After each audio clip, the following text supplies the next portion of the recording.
Hello, everybody. It's George from Ireland. Welcome back to the channel. This is about Donald Trump's recent visit to the Persian Gulf. Oh, you have to call it the Arabian Gulf. Anyway, going to Saudi Arabia and elsewhere. Now, remember, Trump really made a name for himself in political terms in 2015, demanding a total and complete shutdown of Muslims coming into the country. And he was cheered to the rafters for that until we found out what the hell is going on. And then when he actually introduced his Muslim ban early in his first term, it wasn't a Muslim ban. It was a ban on citizens from certain Muslim countries, not Saudi Arabia, which is the big daddy of Islam, which is the birthplace of Islam. It was blatantly discriminatory. So you could be a Christian from whatever Muslim majority country and not allowed in, or you could be a Muslim from another country and allowed in, and so on. But it was an attempt to discriminate. It was really appealing to the lowest common denominator. It was flagrantly Islamophobic. Now, I'm not suggesting that most Saudi Arabians support terrorism. Definitely not. Some do. And obviously, there's a debate on the definition of terrorism. If it's on your side, it's not terrorism. If it's on the other side, it is for some people. But, 18 out of the 19 9/11 hijackers were Saudi Arabian. So clearly, there's a significant problem there.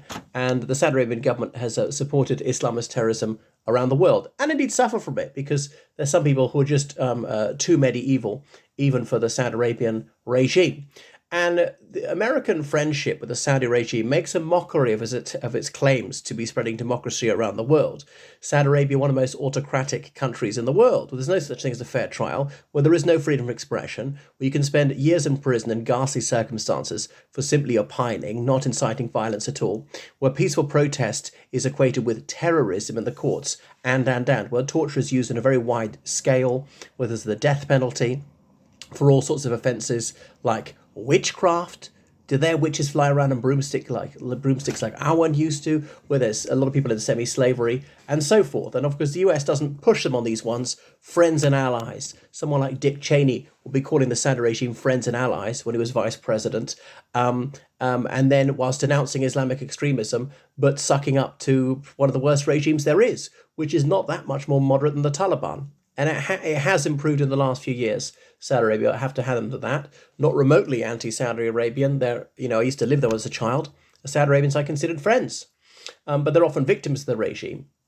But there he was, and it's true that Saudi Arabia is a significant country, so love them or loathe them, you've got to cooperate with the regime to try and solve some problems. So he's trying to do that. Now, one of the things I do applaud that Donald Trump has done, he's lifting sanctions on Syria, even though they've not recognised the new regime, administration, whatever we're going to call it, of al-Shara as a legitimate government. Anyway, he supposedly got one American freed by Hamas, so no more military attacks against Yemen. That could easily change. But, the United States is somewhat responsible. The civil war in Yemen has provided weaponry to Saudi Arabia and others, knowing that it's been used to target civilians on a huge scale, knowing that starvation's been used as a weapon of war. And the British government has likewise. David Cameron has blood on his hands, and he will obfuscate and come up with some sort of self-serving, nonsensical excuse. But he's so moderate, so that's okay. I mean, he's anti-extremism, unless, of course, starving children to death is not extreme. Trump, he's so erratic, reducing tariffs on China. I mean, you better not have started this tariff war. Liberation Day, it was such a good thing. Why are you climbing down after only 6 weeks? But anyway, so the Saudi Arabians know how to play Trump. Is very, very easy. You have to caress his ego, make him feel important. So there was lavish hospitality for him. Okay, so he's feeling so high status. Anyway, the various deals were inked that the Trump White House claims is worth $600 billion of investment in the United States. Well, I wouldn't believe a word of it. It's worth something, but we know this is a lie machine coming out of the White House. So they are abasing themselves before Trump in the most humiliating manner. Someone who really disseminates the basest anti-Muslim tropes. And of course, this regime, which really grounds its justification for its existence on the Sharia law, is willing to put up with any insult just to curry favor with Trump. Whereas if you any reasoned mild criticism of the Islamic theocracy in Saudi Arabia, and you'd wind up in the slammer. So you can see the flagrant double standards there. These memorandums of understanding, the Saudi Arabia, many of those will never actually result in a cent being invested, because you can back out on this. It's not a legally binding contract.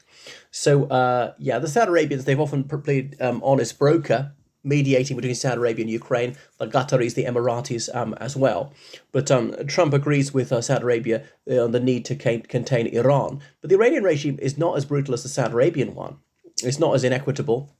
There are some sort of elections, there are some political parties, there is some political debate within quite narrow parameters, whereas in Saudi Arabia there's none allowed. Iranian women have more freedom than Saudi Arabian women, and I know the lot of women in Iran is bad.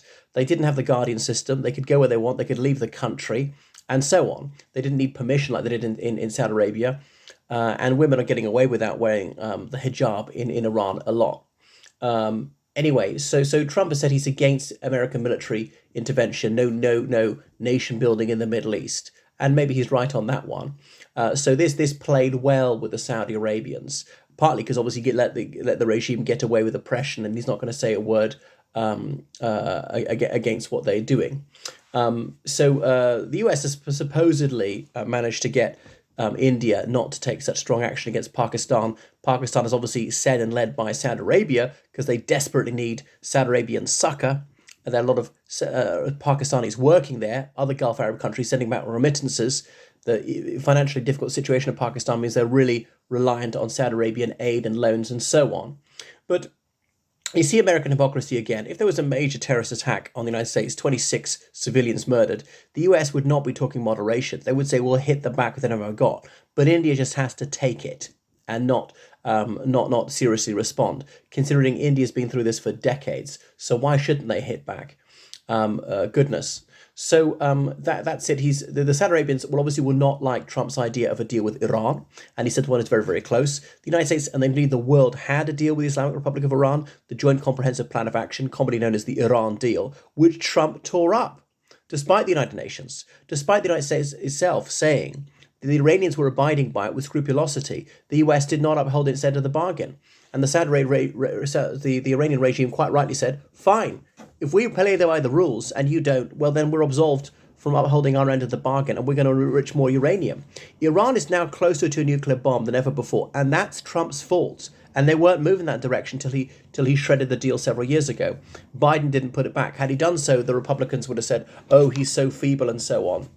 But anyway, sanctions, could they be lifted on Iran? There'd be greater prosperity for the world. Oil and gas prices would come down. That would hit the Russian economy. That would bring the Ukrainian war closer to an end. Of course, the Saudi Arabians don't want that, partly because their just anti-Persian prejudice is, partly a battle to be the major power in the Persian Gulf. There's proxy war against them in Syria and indeed in Yemen, which the Saudi Arabians now, I suppose you could say, have won actually in Syria, but is ongoing in Yemen. And obviously, if there's more oil and gas in the market, then that's bad for the Saudi economy because they are so well reliant on oil and gas exports. So Trump's not actually met Ahmed al-Shara, the self-appointed president of Syria. I know there was a massacre of some Alawi, which is obviously shameful. I know Assad's regime deliberately murdered tens of thousands of civilians. I'm not saying that makes this right, but in context, it's not that high a number. I wish it was zero. Okay, I think we're not going to have the perfect regime in Syria. You can say that again. I mean, a massacre is more than imperfect. But what's the best that can be realistically hoped for? And how much control does al-Shara have over the country anyway, when Israel is illegally occupying some of it, Turkey is illegally occupying some of it, the United States is illegally occupying some of it. So he can't fully control the country as it is. So Trump has been a good thing that he visits Saudi Arabia. Some of the things he has done are positive, but in other ways not. And he obviously just wants money. No doubt there's money in it for him. No doubt there's more than buying his golf courses in his states, buying rooms in Trump Towers. So it's all him about Luca. There's no distinction between public and private, just like in the Saudi Arabian regime, where the whole country is really the king's personal fief. But we know Mohammed bin Salman, the crown prince, has been effectively ruling the country for 10 years. His father, King Salman, is almost 90, hasn't been seen in public for a decade. Partly he's gaga, he's very physically infirmed. So it's a minor miracle he's still a going concern at all. So we know it's a mercantilist. It's just all about pelf for Donald J. Trump. But if he could cause a détente between Iran and the rest of the world, that would be definitely a good thing. Israel might feel less threatened. But the one the Iranians said that we're not going to do is we're not going to abandon civilian nuclear power. Why should we? Most countries have civilian nuclear energy. We're entitled to it too. Isn't it about time they were trusted when they've been saying this for 45 years? For over 35 years, the Israelis have said that Iran is about to get a nuclear weapon, which never, ever happens. As Israel has had nuclear weapons for 45 years and still doesn't tell the truth about them. All right, thank you for watching my channel. Make sure you subscribe on Patreon. Donate PayPal, georgecallahan79@gmail.com. Goodbye.